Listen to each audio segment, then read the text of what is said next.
సరే HMPV virus యొక్క తీవ్రత ఎలా ఉంది? దీని నుంచి ఎలా దూరంగా ఉండాలి?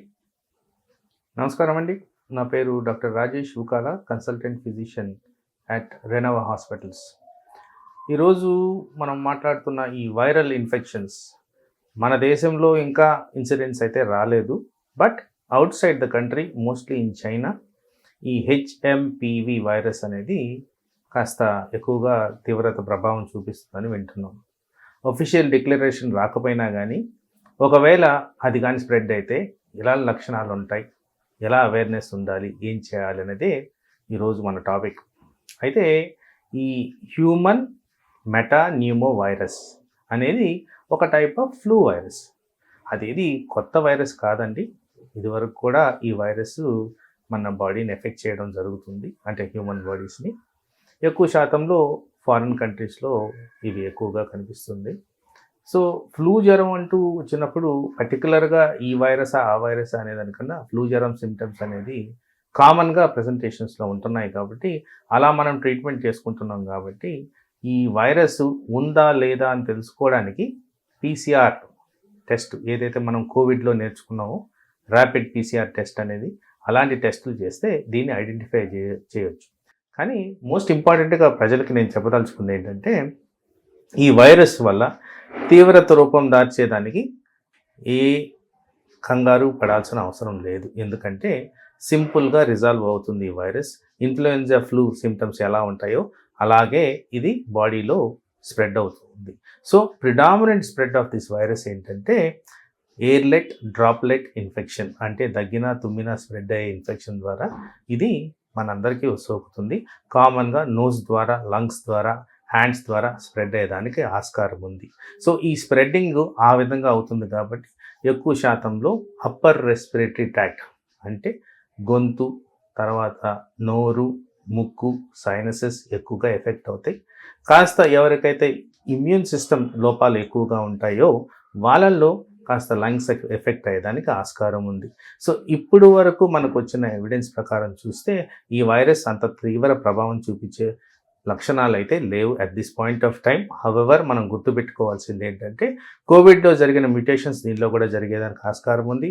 ఆ మ్యూటేషన్స్ కారణంగా ఇది తీవ్ర రూపం దాల్చేదానికి ఆస్కారం ఉంది. కాబట్టి మనం ప్రికాషనరీ మెజర్స్గా అవేర్నెస్ అనేది పెట్టుకోవాల్సిన అవసరం.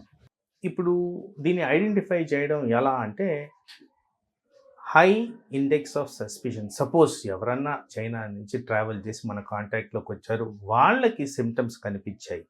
సో మనం దాన్ని సస్పెక్ట్ చేయాల్సిన అవసరం, వెంటనే ఐసోలేషన్ ప్రికాషన్స్ ఏవైతే మనం కోవిడ్లో నేర్చుకున్నామో అవి పాటించాల్సిన అవసరం ఉంది. సో ఈ సిమ్టమ్స్ ఏంటి అని మనం గమనించుకుంటే, కామన్గా మనం చూసే కోల్డ్ కాఫ్ ఏవైతే ప్రజెంటేషన్స్ ఆల్రెడీ మన కంట్రీలో ఉన్నాయో, ఆ cold cough is the commonest presentation. తర్వాత కాస్త చర్మాల మీద ర్యాష్ రావడం, వీక్నెస్ ఉండడం, దగ్గు ఉండడం, జ్వరం ఉండడం, ఇలాంటివన్నీ కూడా కామనెస్ట్ లక్షణాలు. ఈ గ్రూప్ ఆఫ్ వైరస్ ఏవైతే అంటామో రెస్పిరేటరీ సిన్సిషియల్ వైరస్ అంటాం. ఈ గ్రూప్ ఆఫ్ వైరస్లో ఇది కామన్ సిమ్టమ్స్. సో ఫ్లూ లాగే ప్రజెంటేషన్ ఉంటుంది. కానీ ఎంపరిజం అండ్ సస్పిషన్, ఎస్పెషలీ మనకి కాంటాక్ట్ ట్రేసింగ్ బ్యాక్ టు ఒకవేళ చైనా ట్రావెల్ అలాంటిది ఉందా అనేది గమనించుకోవడం ఇంపార్టెంట్. అప్పుడు ఈ వైరస్ గురించి మనం డౌట్ పడాల్సిన అవసరం ఉంటుంది. దానికి నిర్ధారణ చేయడం అనేది ఆర్టీపీసీఆర్ ద్వారానే మనం నిర్ధారణ జరగాల్సిన అవసరం ఉంటుంది.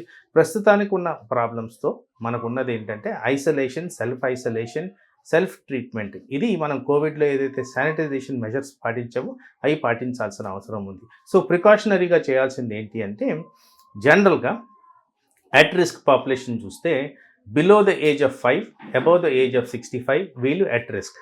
అలాగే ఎవరికైతే ఇమ్యూన్ సిస్టమ్ లోపాలు ఉంటాయో, అనగా డయాబెటీస్ కానీ, long term liver failure, heart failure, kidney failure, cancer patients, chemotherapy patients, blood cancer patients, ఇలాంటి వాళ్ళకందరికి కూడా ఈ వైరస్ ఈజీగా సోకేదానికి ఆస్కారం ఉంది. కాబట్టి మనము hand sanitization practices, face mask, hand wash, hand rub, ఇలాంటివన్నీ కూడా పాటించాల్సిన అవసరం ఉంది.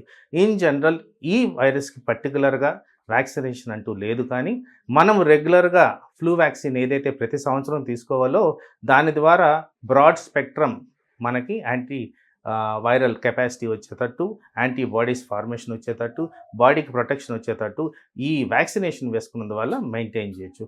అదే కాకుండా అట్ రిస్క్ పాపులేషన్ ఎవరైతే ఉన్నారో వీళ్ళల్లో ఫర్ ఎగ్జాంపుల్ డయాబెటీస్ ప్రాపర్గా కంట్రోల్ మెయింటైన్ చేయడం and adequate amount of targets maintain చేయడం, ప్రాపర్ అమౌంట్ ఆఫ్ విటమిన్స్ తినడం, proper amount of healthy life style maintain చేయడం ద్వారా ఈ వైరస్ సోకకుండా మనం కాపాడుకోవచ్చు.